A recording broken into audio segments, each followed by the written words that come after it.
Buenas noches, mi nombre es el doctor César Cabero. Vamos a analizar lo que es la articulación del complejo de rodilla o todo el complejo articular de rodilla. Como objetivos tenemos identificar los componentes anatómicos de la rodilla, identificar los componentes extraarticulares estabilizadores de la articulación, reconocer la importancia de los meniscos en la estabilidad y movimientos de la rodilla. En la imagen siguiente ustedes pueden visualizar los diferentes grados en los cuales la rodilla puede ubicarse en extensión. Por ejemplo, la imagen número 9, no vamos a tomar en consideración la numeración.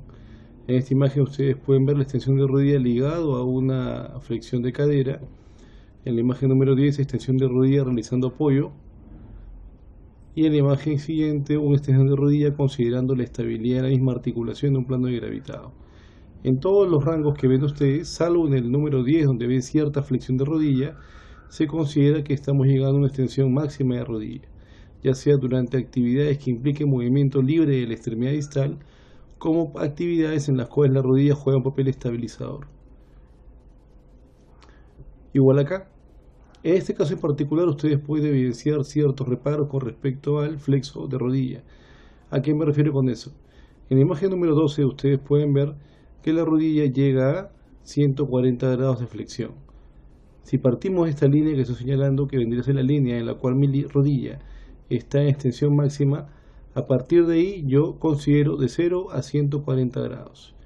Y logro esta flexión de rodilla con la cadera en flexión de 90 grados aproximadamente.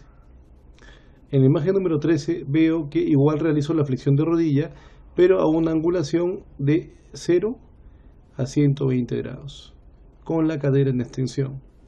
¿Habrá algún tipo de diferencia o la flexión de cadera o extensión de cadera habrá alguna forma influenciado con respecto a esos grados de desplazamiento de rodilla? Definitivamente que sí. En la cara anterior del muslo existen unos músculos denominados los músculos del cuádriceps crural. Son 4 músculos, de los cuales el músculo recto anterior es biarticular, ya que nace de una porción de la pelvis llamada la espina ilíaca anterior inferior, y a nivel distal forma parte del tendón distal del cuádriceps, el tendón rotuliano, que va al tubérculo mayor o tuberosidad anterior de la tibia. Al momento que yo hago la flexión de cadera, se puede considerar que relajo el extremo proximal de este músculo, permitiéndole una mayor excursión a este músculo en su porción distal, por lo cual la angulación de rodilla va a ser mayor con la cadera flexionada, puesto que estaría de cierta manera relajando el músculo en su porción proximal, o sea, relajando el músculo en su extensión. Como este músculo está relajado, ya no restringe el grado de flexión de rodilla, por ello va a un arco de 0 a 140 grados. En cambio, en la imagen 13, con la cadera en extensión, estoy elongando tanto el extremo proximal como el extremo distal de este músculo. Y como este músculo está elongado, está distendido, está en su máxima elongación fisiológica y anatómica, restringe pues los grados de flexión de rodilla, puesto que, recuerden, se va a la tibia. Entonces, en esta posición, la flexión de rodilla se ve facilitada debido a que el músculo recto anterior del muslo está relajado de cierta manera, mientras acá lo tengo totalmente distendido, tenso, elongado. El concepto en realidad es elongado. Tengo a este músculo elongado, tengo al músculo tenso, debido a ello sí restringe el desplazamiento de la rodilla, puesto que es vía articular. Por ello va de 0 a 120 grados.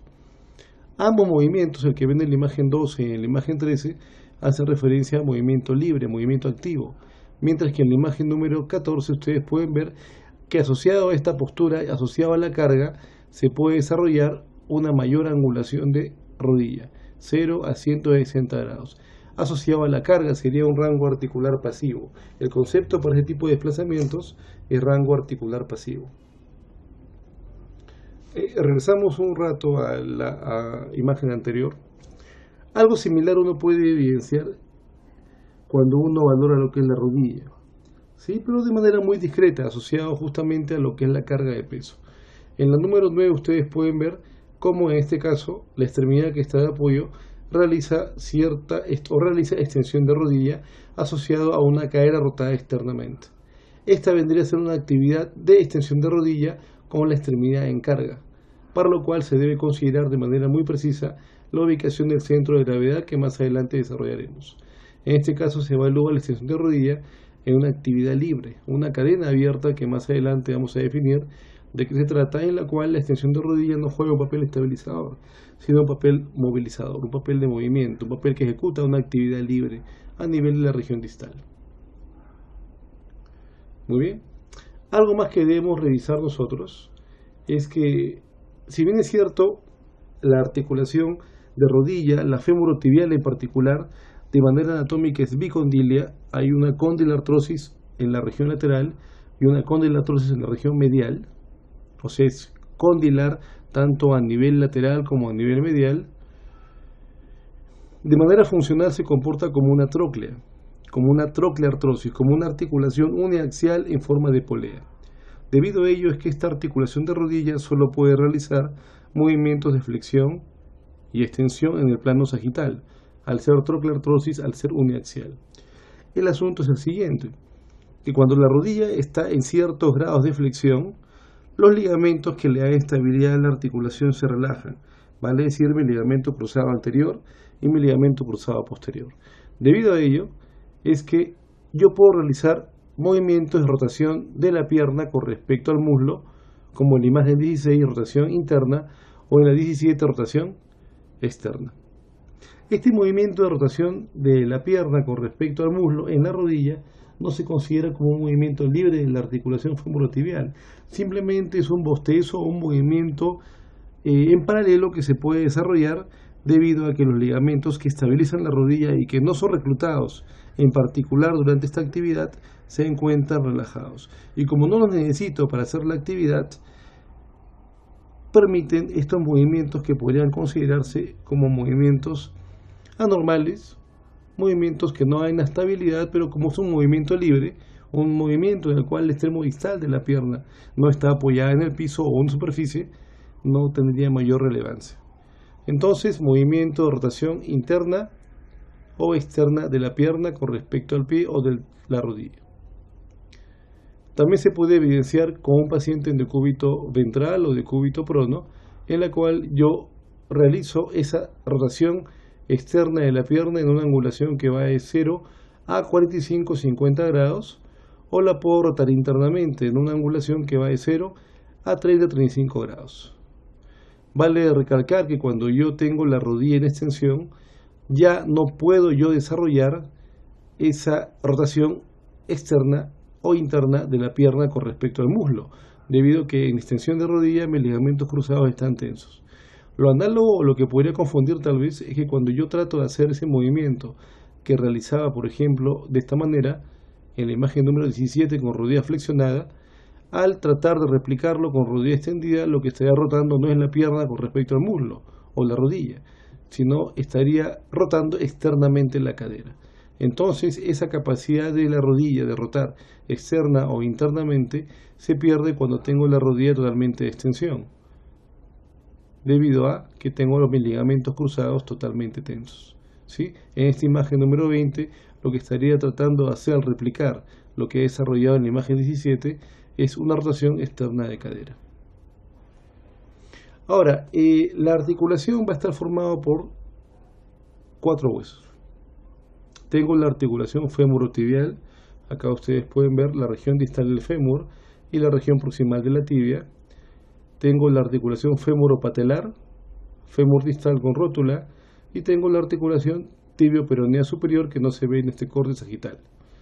Muy bien, tengo por parte del extremo distal o epífisis distal del fémur los denominados cóndilos femorales, que son regiones convexas alargadas en todo sentido, con una disposición en longitud mayor en sentido anteroposterior que en transversal tanto para mi cóndilo interno como para el cóndilo externo. En la epífisis superior o proximal de la tibia encontramos al platillo o meseta tibial, la cual posee tanto a nivel medial como lateral las cavidades glenoideas, tanto la interna como la externa, que son las que deben recibir a los cóndilos femorales, existiendo o interponiéndose entre ambos cabos óseos un fibrocartílago denominado menisco. En este caso vendría a ser el menisco lateral, que cumple una serie de funciones que más adelante las vamos a ver. Muy bien. Perfecto. Ahora, ¿qué otros elementos podemos reconocer a este nivel? Vamos a ubicar nosotros algunas regiones saculares, que son las denominadas bursas o bolsas, que están ubicadas justamente en porciones en las cuales debe tratar de definirse una distribución adecuada de las cargas o una distribución adecuada de las fuerzas, puesto que se consideran que son zonas en las cuales puede existir mucho estrés articular. Como se asume que puede existir un alto estrés articular, estas bursas se colocan en zonas para justamente disminuir el estrés, la fricción o la carga funcional que se puede desarrollar a ese nivel. Para tal fin tenemos la bursa subcutánea prerotuliana, que está en referencia o en relación a lo que es el tendón distal del músculo cuádriceps crural. Recuerden que el tendón distal del cuádriceps engloba a 4 músculos, a los 4 músculos que forman parte del cuádriceps crural, vale decir el vasto interno, el vasto externo, el vasto intermedio, que es el músculo crural, y el recto anterior del muslo. Llega a insertarse a nivel distal, a nivel de la rótula, pero no termina ahí, puesto que usan la rótula para poder desarrollar adecuadamente el vector de carga o el vector de fuerza una vez el músculo se contraiga. Usan a la rótula como una polea, para así poder dirigirse de manera óptima hacia la tuberosidad anterior de la tibia, formando el ligamento rotuliano o el tendón rotuliano, que está rodeado también por una serie de bolsas, debido a la gran importancia funcional que posee esta articulación, tanto la bursa o la bolsa subcutánea infrarrotuliana como la bursa infrarrotuliana profunda, o también llamada subtendinosa. Como toda articulación diartrósica, es sinovial, por lo cual tenemos una cápsula articular que está en la periferia con su membrana correspondiente. Solo para poder hacer unidad clínica o unidad anatómica con respecto a la estructura del fémur, tenemos pues una imagen en la cual se puede evidenciar la epífisis superior, ¿sí?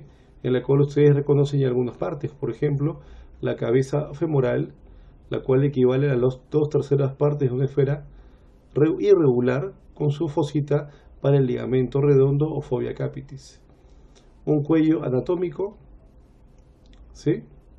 Este de acá, en esta parte del cuello quirúrgico, el trocánter mayor que está en sentido opuesto a la cabeza del fémur, y el trocánter menor que se ubica en la cara posterior y medial. Acá, cara posterior y medial. Algunos reparos más.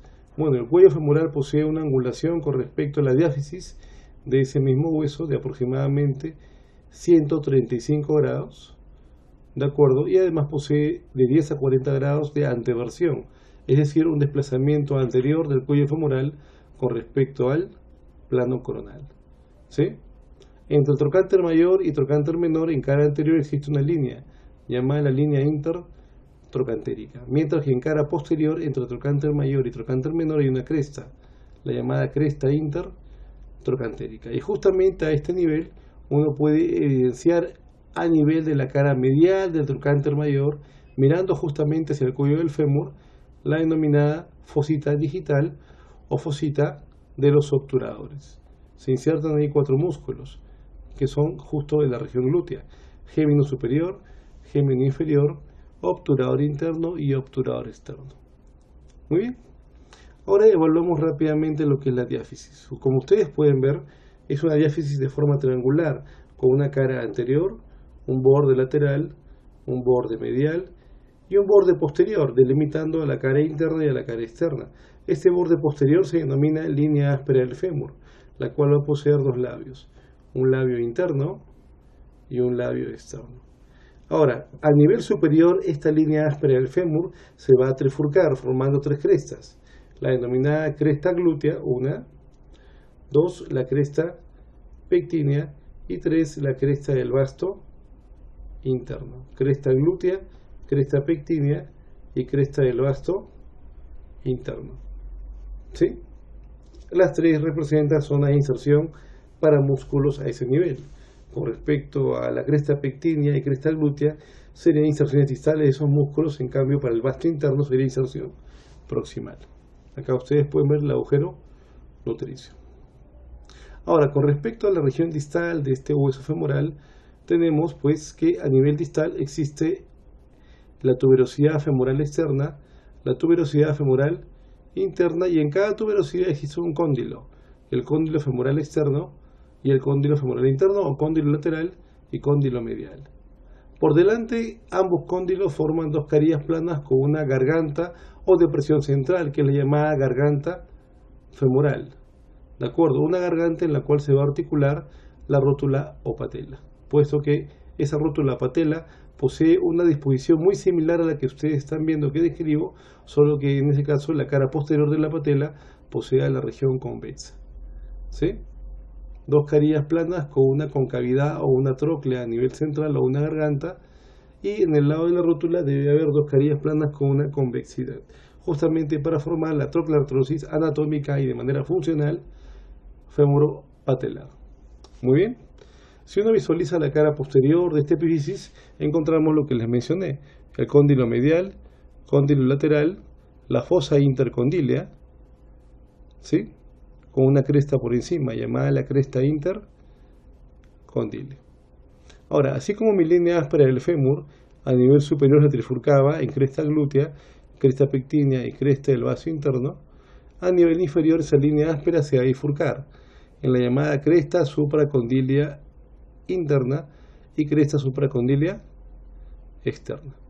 Ambas crestas supracondilias, tanto la interna como la externa, en referencia a la cresta intercondilia, ¿de acuerdo? ¿De acuerdo? Tanto la cresta supracondilia interna como la supracondilia externa, en referencia a la cresta intercondilia, forma un triángulo, el denominado triángulo popliteo. Recordara que mi línea áspera del fémur a nivel superior se trifurca cresta glútea, cresta pectínea y cresta del vaso interno, y a nivel inferior se va a bifurcar cresta supracondilia interna, cresta supracondilia externa, que junto con la cresta intercondilia forma el triángulo popliteo. En esta imagen ustedes pueden visualizar la relación que existe entre este fémur distal y la tibia proximal, la cual posee también dos tuberosidades, la tuberosidad tibial externa y la tuberosidad tibial interna. Y en cada tuberosidad encontramos una cavidad cóncava que recibe a los cóndilos femorales, que son la cavidad glenoidea externa y la cavidad glenoidea interna. Cabe resaltar que para darle estabilidad a la articulación entre los cóndilos y las cavidades glenoides, una lateral y una medial, existe un fibrocartílago interpuesto, que vendría a ser los meniscos. Menisco lateral, menisco medial. ¿De acuerdo? Este menisco pues cumple una serie de funciones. Facilita la coaptación articular, incrementando la superficie de contacto entre un extremo y otro extremo. 2. Se suele desplazar dentro de la articulación en dirección hacia la zona en la cual va a existir mayor contacto articular. Si hacemos extensión de rodilla, se dispone más anterior para facilitar el contacto entre lo que es el cóndilo femoral y el platillo tibial, y si hacemos flexión de rodilla suele desplazarse posterior para de igual manera facilitar un mayor contacto. ¿Qué más logramos distinguir aquí nosotros?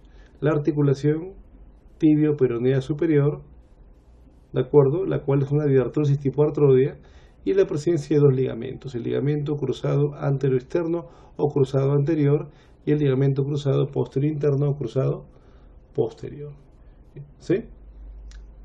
La rótula, como ustedes pueden ver, es un hueso sesamoideo, o es el hueso sesamoideo más grande de la economía corporal, la cual posee una base, un borde lateral, un borde medial, un ápice, ¿de acuerdo?, y un ápex, una cara anterior rugosa y una cara posterior lisa, en la cual encontramos una base, como ya se les describió, con una cresta longitudinal que le forma la región convexa para articularse con la garganta de la tróclea femoral, y dos carillas planas, una carilla plana medial y una carilla plana lateral. Al momento que se desarrolle la articulación, esta es la forma como se va a dar el contacto articular. Mientras que mi rodilla esté más extensa, la rótula va a impactar con segmentos más, como ustedes pueden ver acá. Si mi rodilla está en extensión, ¿de acuerdo?, por ejemplo en 0 grados, ¿sí?, o por ejemplo ya en 30 grados, el segmento más alto de la tróclea femoral va a hacer contacto con el segmento más inferior de la cara posterior de la rótula o patela. A medida que la angulación se hace cada vez mayor, 60, 90, 120 grados, es la región más alta de la rótula de su cara posterior la que hace contacto con la porción más baja de los cóndilos femorales. Más adelante se les explicará por qué esta disposición. Entonces, con extensión de rodilla o una flexión mínima, los segmentos más altos del fémur hacen contacto con los más bajos de la cara posterior de mi rótula. Y a medida que la angulación va siendo cada vez mayor en flexión de rodilla, la relación va a ser diferente, puesto que ahora los segmentos más inferiores de la región del cóndilo o de la región de la tróclea femoral hacen contacto con los segmentos más altos de la cara posterior de la patela o rótula. Ahora rápidamente, para poder describir la región proximal de la tibia y del peroné. Como se les mencionó, al igual que el fémur, la tibia a nivel proximal posee una tuberosidad tibial interna, una tuberosidad tibial externa, tuberosidades en las cuales se va a ubicar el platillo tibial, que está conformado por una cavidad glenoidea medial o interna, una cavidad glenoidea lateral o externa, una espina tibial interna, una espina tibial externa, por delante de ambas espinas que encontramos la fosa preespinal y por atrás la fosa retroespinal. ¿De acuerdo? Por delante de este epífisis que encontramos, por delante de este epífisis, encontramos a la tuberosidad anterior de la tibia. Tuberosidad anterior de la tibia. ¿Sí? Ahora, en la tuberosidad tibial externa hay ciertos reparos. Por ejemplo, en su extremo anterior encontramos al tubérculo de Giardi, que sirve para la inserción distal del tracto iliotibial y algunos fascículos del músculo tibial anterior de la pierna. Y en la región posterior de esa tuberosidad femoral o tibial externa encontramos una caría plana articular con la cabeza del peroné. Aquí está la cabeza del peroné, ¿sí? Que se articula con la región posterior de la tuberosidad tibial externa, formando una diartrosis tipo artroide. Ahora, con respecto, para más adelante describir con más detalle la meseta, ambas epífisis o ambas diáfisis son muy similares, puesto que poseen un borde anterior, un borde medial para ambos lados, un borde lateral para ambos lados, una cara interna o medial, una cara externa o lateral y finalmente atrás una cara posterior. ¿De acuerdo? Es un triángulo, o las diáfisis de ambos huesos son triangulares con un vértice a nivel posterior, a nivel anterior. Muy bien.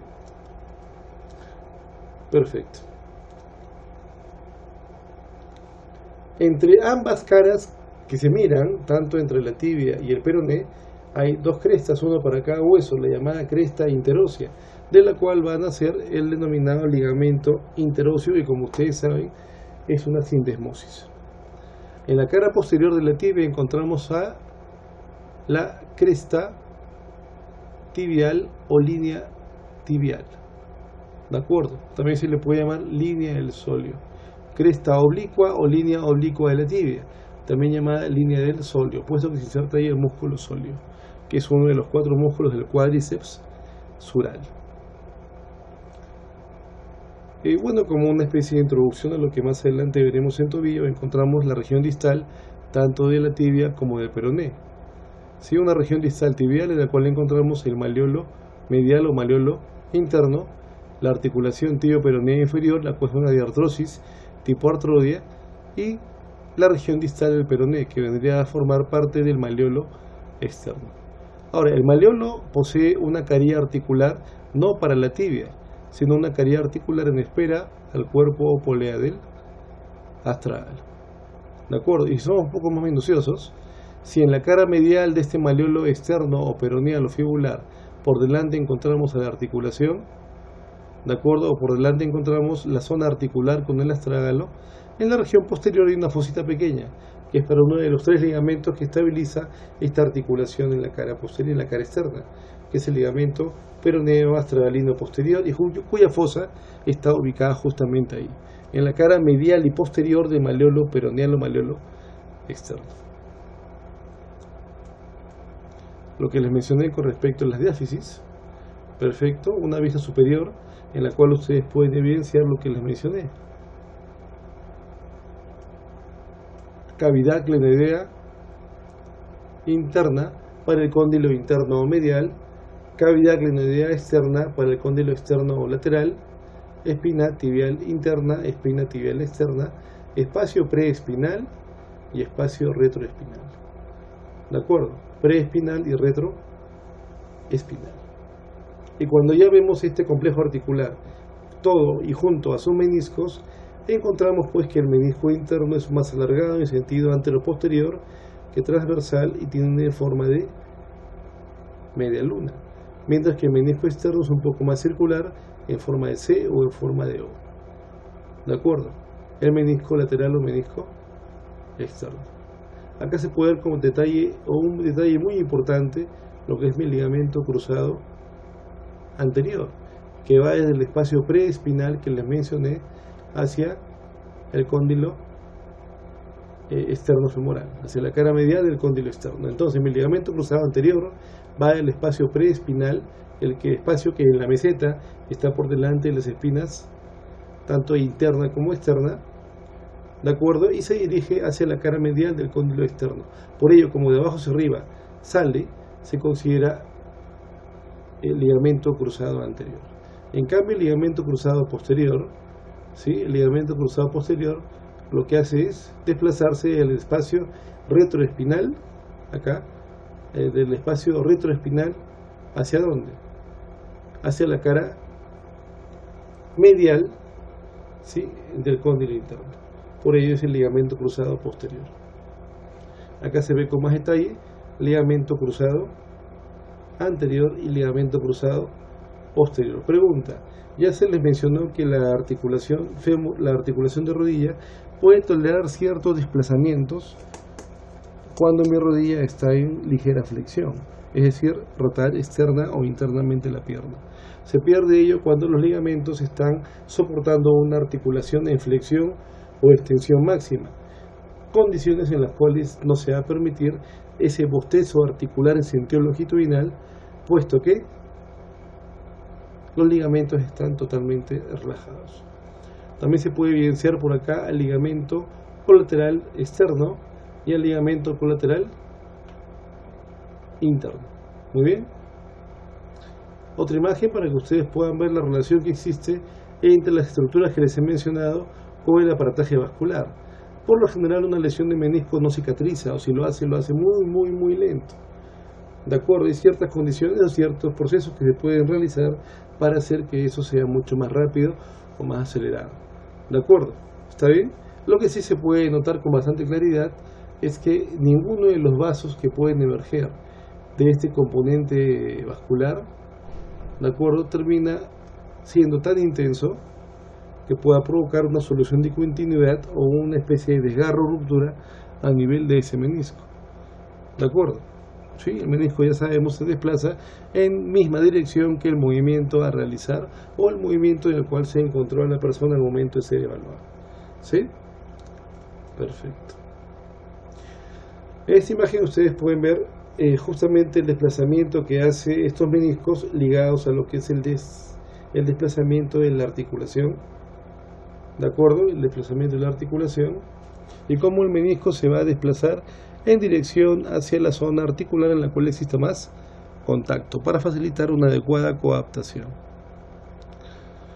En esta imagen evaluamos los ligamentos colaterales de rodilla, tanto los internos o el interno como el externo. En esta imagen, por ejemplo, pueden ver mi ligamento colateral interno, el cual está tenso totalmente en extensión de rodilla. Debido a ello es que no hay un bostezo lateral de la rodilla, no hay una aducción o abducción de rodilla, puesto que en extensión de rodilla estos ligamentos están tensos, mientras que cuando estoy en flexión de rodilla esos ligamentos se acortan. ¿Sí? Esos ligamentos se acortan. ¿Qué quiere decir?